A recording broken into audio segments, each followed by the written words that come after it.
So ఈరోజు మన క్లినిక్లో free స్వర్ణప్రాశనం వేయడం జరిగింది పిల్లలందరికీ.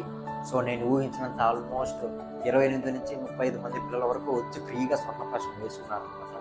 సో ఇంకా ఎవరైనా స్వర్ణప్రాశనం ఈ నెల వేసుకునే వాళ్ళు ఈ నెల అంతా నేను ఎప్పుడైనా ఫ్రీగానే వేస్తాను, వచ్చి ఈ నెల అంతా వేయించుకోండి సరేనా. ఇక్కడికి వచ్చిన పేషెంట్లు వేసుకున్న వాళ్ళందరి డీటెయిల్స్ అన్నీ నేను ఇక్కడ రాసుకున్నాను అనమాట. వాళ్ళు ఏ దాంట్లో వాళ్ళు వెనకబడి ఉన్నారో అన్నీ ఇక్కడ నోట్ చేసుకున్నాను అనమాట. మీరు ఈ స్వర్ణప్రాశనం ప్రతి నెల పేజ్ అయ్యే కొద్ది వేసుకుంటా ఉంటే తర్వాత వాళ్ళు ఎదిగే కొద్ది మీలో ఈ చేంజెస్ అని అబ్జర్వ్ అవుతాయి అనమాట. సో ఆ రోజు నేను మీకు చూపిస్తాను అనమాట, ముందు ఎలా ఉన్నారు, ఈ స్వర్ణప్రాశనం వేసుకున్న తర్వాత వాళ్ళు ఏం మాత్రం చేంజెస్ ఉన్నాయో నేను ఈ రికార్డులు మెయింటైన్ చేస్తూ ఉంటాను అనమాట. సో మీరు ప్రతి నెల తప్పకుండా స్వర్ణప్రాశనం వచ్చి వేయించుకోండి.